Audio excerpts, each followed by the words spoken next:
सिरसा लोकसभा से भाजपा प्रत्याशी डॉक्टर अशोक तंवर ने संसदीय क्षेत्र में अनेक जनसभाओं को संबोधित किया और जनमानस से वोटों की अपील की।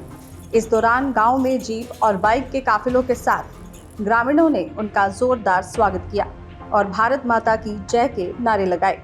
इस दौरान डॉक्टर अशोक तंवर ने कहा कि देश का भला कोई कर सकता है तो वह भाजपा पार्टी ही है। भाजपा के शासन में 10 साल में प्रधानमंत्री श्री नरेंद्र मोदी जी ने देश को जिस बुलंदियों तक पहुंचाया है, उसको कायम रखने के लिए तीसरी बार भाजपा का सत्तासीन होना बेहद जरूरी है। मोदी जी ने अतुलनीय भारत का जो विजन प्रस्तुत किया है, उसको और मजबूती प्रदान करने के लिए कमल को खिलाना होगा। रविवार को तंवर ने सुबह 9 बजे रतिया हलके के गांव रायपुर ढाणी सहनाल में जनसभा कर अपने रोजमर्रा के कार्यक्रम की शुरुआत की। जनसभाओं में उमड़ी भीड़ इस बात की गवाही दे रही थी कि जनता ने भाजपा उम्मीदवार को देश की सबसे बड़ी पंचायत में भेजने का फैसला कर लिया है। डॉक्टर अशोक तंवर ने कहा कि कुछ लोग किसानों का अपने फायदे के लिए इस्तेमाल कर रहे हैं। किसानों को गुमराह कर उन्हें भड़काने का काम किया जा रहा है। उन्होंने कहा कि देश के किसानों के लिए किसान सम्मान निधि योजना लागू करके उनको फायदा पहुंचाने का काम प्रधानमंत्री नरेंद्र मोदी ने किया है। किसान कांग्रेस पार्टी के षड्यंत्र को समझ चुके हैं। तंवर ने कहा कि प्रधानमंत्री की सोच से ही किसानों की अधिकतर फसल को एमएसपी के रेट पर खरीदा गया। उन्होंने कहा कि किसानों की नष्ट हुई फसलों का मुआवजा भी भाजपा सरकार ने दिया। रुझान तो आप देख ही रहे हैं, पूरा देश जो है आज मोदी में ही है और चारों तरफ कमल खिलाने के लिए तैयार है पूरे देश में। और जो भाजपा कहती है, क्योंकि उसकी रणनीति, उसकी कार्यशैली, उनका लोगों के साथ संपर्क, उसके आधार पर ही कहती है कि हम इतनी सीटें लेंगे। इस बार 400 पार कही है तो 400 पार ही होगा।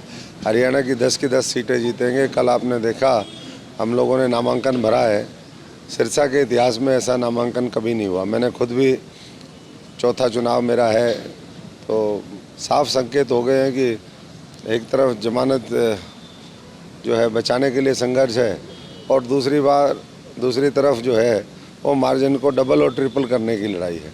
तो सबका साथ लेकर के हम चल रहे हैं और आज रतिया के दौरे हैं, बहुत ज़बरदस्त रहेंगे।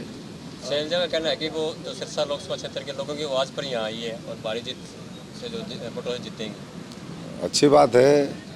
आवाज़ कौन से लोग थे, किन्होंने बुलाया, ये तो मृग तृष्णा की तरह है।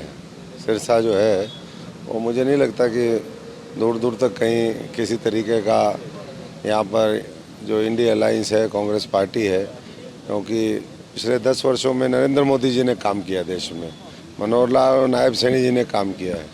तो उस काम के आधार पर मैं कह सकता हूँ उन लोग, किसान, मजदूर, हमारा गरीब आदमी, हमारे छोटे छोटे दुकानदार, इस प्रदेश का युवा, इस प्रदेश की महिलाएं, क्योंकि किसानों के खाते में 4.5 हज़ार करोड़ रुपए सीधे खाते में गए हैं।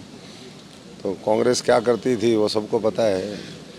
जो लूट करके देश की जनता को अपना घर भरते हो, अब मैं समझता हूँ कि उनको घरों में बिठाने का काम करेगी जनता। कल का जो आपका मेगा रोड शो था, उसको देख करके लोग कहने लगे हैं कि कहीं ना कहीं जो भाजपा की जीत पर मोहर लगती नजर आ रही है। देखिए, वो तो पहले से ही तय था। ये तो ज़बरदस्ती की कुछ हवा बनाने की कोशिश थी, काले धन का दुरुपयोग करके उस तरह का एक माहौल उन्होंने सोचा कि भाई कुछ करें। लेकिन मैं समझता हूँ कि जब जनाधार ही नहीं है, जनता का विश्वास नहीं है, तो फिर कैसे मामला बनेगा। और पार्टी का ना संगठन है ना कुछ है। हम तो पिछले 55-60 साल से यहाँ पर दिनों से लगातार चुनावी मैदान में हैं। अब तो 18-20 दिन है, उतने में तो मैं समझता हूँ कि वो ना तो आधे गांव कवर कर पाएंगे, दूसरे जो प्रत्याशी हैं किसी भी पार्टी के हों।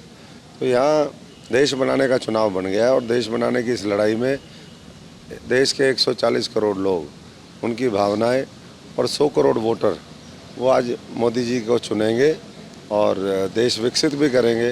देश को तीसरी दुनिया की अर्थव्यवस्था बनाने का जो संकल्प है वो भी पूरा होगा और हर व्यक्ति तक जो बुनियादी सुविधाएं हैं आने वाले समय में वो भी देंगे और बड़े बड़े इंफ्रास्ट्रक्चर जो चले हैं 10 वर्षों में, उसको और गति मिलेगी 2024 में 4 जून के बाद। कभी शैलजा जी और आप एक ही मंच पर, एक ही पद पर रहे हैं, एक ही पार्टी में थे, आज दोनों एक दूसरे के सामने हैं।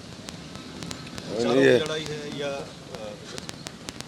नहीं, देखिए ये तो विचारधारा की तो लड़ाई है ही है, लेकिन मैं समझता हूँ उसके ये तो कई बार हालात होते हैं, कौन कहाँ किसका सामना करना पड़ जाए, लेकिन इतना ही है कि भारतीय जनता पार्टी का मुकाबला वैसे तो खुद से है, किसी और से मुकाबला नहीं है। हमें तो ये देखना है कि हमारा जो पिछली बार 3 लाख का मार्जिन था उसको हम कैसे एक्सेल करें, कैसे उसको डबल करें, ट्रिपल करें। और भारतीय जनता पार्टी ने ये लक्ष्य रखा है, मोदी जी ने, पूरी पार्टी ने, कि हमें हर बूथ पे 370 वोट बढ़ाने हैं। और वो बूथ की रणनीति भारतीय जनता पार्टी से बेहतर ना कोई बनाता है ना उस पर काम करता है। बड़ी रैली सर कब होने जा रही है बीजेपी? बड़ी रैली कल भी बड़ा शो था, मुख्यमंत्री जी आए, पूरा सिरसा कई घंटे तक जाम रहा। मैं सिरसा वासियों से थोड़ा क्षमा भी चाहूँगा, लेकिन जब जन सैलाब उमड़ता है, लोगों को किसी के ऊपर विश्वास होता है, नेतृत्व के ऊपर, नीतियों के ऊपर, विचारधारा के ऊपर, तो इस तरीके का परिणाम होता है। तो आगे और केंद्रीय नेतृत्व में बड़ी बड़ी रैलियाँ रखी हैं, सब लोग आएंगे, पूरा देश का नेतृत्व वो सिरसा आएगा और सिरसा के विकास में आने वाले समय में हर व्यक्ति जो भी उसकी भूमिका होगी उसके हिसाब से काम करेगा। कल आपके भट्टू के दौरे में बच्चों गाँव, तो क्या अभी उनको अपील करेंगे? भट्टू वालों को मैं यही कहूँगा कि और मजबूती से भारतीय जनता पार्टी का साथ दे, हमारे पिछले 10 वर्ष का आकलन कर लें और जो 60-65 साल रहे हैं इस देश में, जिन्होंने राज तो किया लेकिन दिल पे राज नहीं कर पाए, लोगों के दिल में जगह नहीं बना पाए। आज उनका जनता ने जिस तरीके से तिरस्कार किया है, आज वो सब देख भी रहे हैं। और कल जब हम भट्टू जाएंगे तो मुझे यकीन है कि और ज़्यादा प्यार, समर्थन और सहयोग वहाँ के लोगों का भारतीय जनता पार्टी को मिलेगा और लोग जो है केंद्र की सरकार में मजबूत हिस्सेदारी इस बार पूरे सिरसा संसदीय क्षेत्र, भट्टू से लेकर के हर विधानसभा, हर व्यक्ति, क्योंकि आज भी मैं सुबह होके आया हूँ, 2 घंटे सिरसा शहर में होके आया, हम जिससे भी मिलते हैं 90% लोग ये कहते हैं कि ये आपका चुनाव नहीं है, ये हमारा चुनाव है, ये देश का चुनाव है और इसको हम लड़ेंगे। आप निश्चिंत होकर के अपना जैसे चल रहे हो वैसे चलते रहो। दैनिक सवेरा के लिए परवीन कालमा की रिपोर्ट।